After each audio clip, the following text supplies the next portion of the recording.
Après la chute du président malien Ibrahim Boubacar Keïta, l'opposition se félicite du coup d'État et promet travailler avec la junte pour une transition politique. Dans un communiqué du mercredi 19 août 2020, la coalition de l'opposition du mouvement du 5 juin, Rassemblement des forces patriotiques, se dit prête à participer à l'élaboration d'une feuille de route transitoire avec les putschistes et toutes les forces vives du pays. Selon le Comité national pour le salut du peuple, créé par des militaires au pouvoir, un programme de transition est déjà établi. Il s'agit de la mise en place d'un collège des représentants des forces vives de la nation, composé des militaires, des organisations de la société civile, du barreau malien, des organisations religieuses et des Maliens de la diaspora. Les membres de ce collège vont désigner un président qui assumera les fonctions de chef d'État pour une transition de 9 mois. L'installation du nouveau président de la République, qui sera démocratiquement élu, est attendue pour le 25 mai 2021. Avant cette date,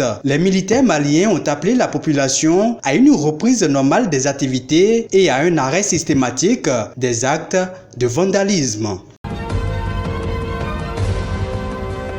Au Bénin, pour avoir sauvé 5 naufragés, Sakinatou Aruna a été élevé au grade de chevalier de l'ordre de mérite. Reçu par le président de la République Patrice Talon, ce mercredi 19 août 2020, la jeune femme a été félicitée pour son acte de bravoure avant d'être distinguée dans la grande chancellerie de l'ordre national du Bénin. Cette décoration fait suite à son geste salvateur le 3 août dernier. Elle a en effet sauvé 5 personnes des 11 naufragés lors du chavirement d'une barque sur le fleuve Okpara à Oria, un village de l'arrondissement de Tchatchou, dans la commune de Chaourou, département du Borgou, situé au nord du Bénin. Surnommée l'héroïne de Oria, Sakinatou Aruna avait déjà reçu plusieurs autres distinctions des organisations de la société civile et des personnalités politico-administratives.